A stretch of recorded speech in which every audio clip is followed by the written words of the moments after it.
చిత్తూరు జిల్లా పుల్చల మండలం కల్లూరు ఘాట్ రోడ్డులో ఘోర రోడ్డు ప్రమాదం చోటు చేసుకుంది. ఈరోజు మధ్యాహ్నం 2 గంటల సమయంలో కల్లూరు నుండి చిత్తూరు వైపు వెళ్తున్న లారీ సిమెంట్ లోడ్తో వెళ్తూ ముందట అకస్మాత్తుగా పెళ్లడంతో అదుపు తప్పి పక్కనే ఉన్న బస్ షెల్టర్లోకి దూసుకెళ్లింది. ఈ ఘటనలో లారీలో ఉన్న వారికి గాయాల పాలయ్యారు. ఆ సంగతి ఏంటో మనం ఈ వీడియోలో చూద్దాం.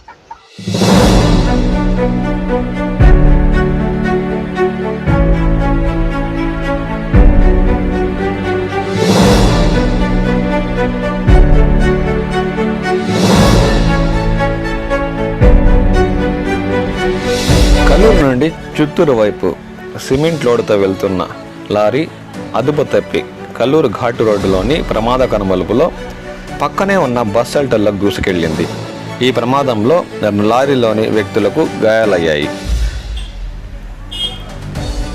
స్థానిక రక్షక భటులు తక్షణమే చేరుకుని సహాయక చర్యలు చేపడుతున్న దృశ్యాలను ఇప్పుడు మనం చూస్తున్నాం.